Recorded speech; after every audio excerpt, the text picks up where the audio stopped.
So now we're going to move forward with our first topic of discussion, which is treat to target. So obviously, over the last, I would say, 10 years or so, treat to target strategies have become central to rheumatoid arthritis management.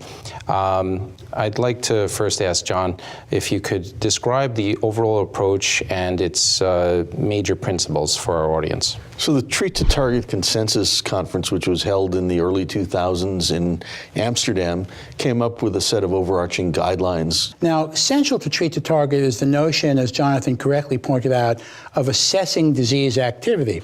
But as important, as Jonathan also inferred, was using that metric to define therapy.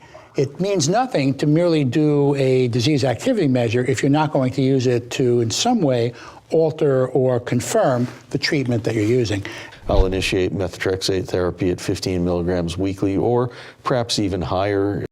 But once I've optimized methotrexate therapy based upon the accumulated information about combination therapy versus monotherapy, I will add targeted biologic therapy to methotrexate. No, Jonathan is right, though. We have moved away from Gestalt to metrics.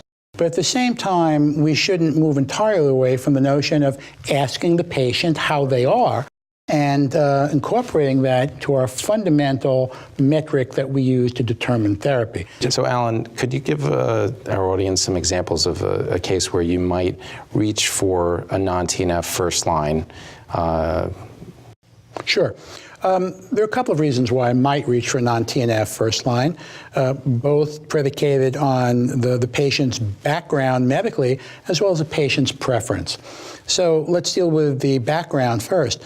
The 2015 ACR guideline, for example, suggested a non-TNF inhibitor might be preferential for a patient with a long history of infections. And in that instance, I might use abatacept, which is thought to have a lower incidence of infections from the literature that we've reviewed so far. And that might be one example. So what is a biosimilar? Well, biosimilar is a biopharmaceutical that has been engineered to replicate the reference product or the biooriginator. So a biosimilar is not a generic in that a small molecule can be copied exactly using chemical synthesis. A biopharmaceutical cannot be copied exactly because it's made in living cells. Some people would prefer to exhaust all oral options before going to an injectable or an infusible, so that is often a problem.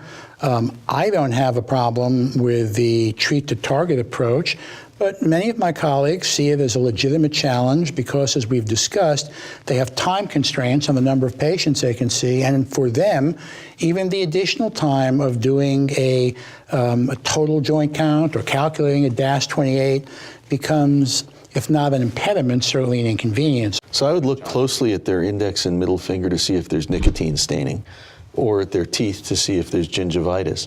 This is a patient who is at significant risk for developing rheumatoid arthritis, but we don't yet have definite evidence of the disease occurring. It wouldn't hurt to put this patient on a medication such as hydroxychloroquine, which might take effect in a couple of months, might be beneficial, low toxicity.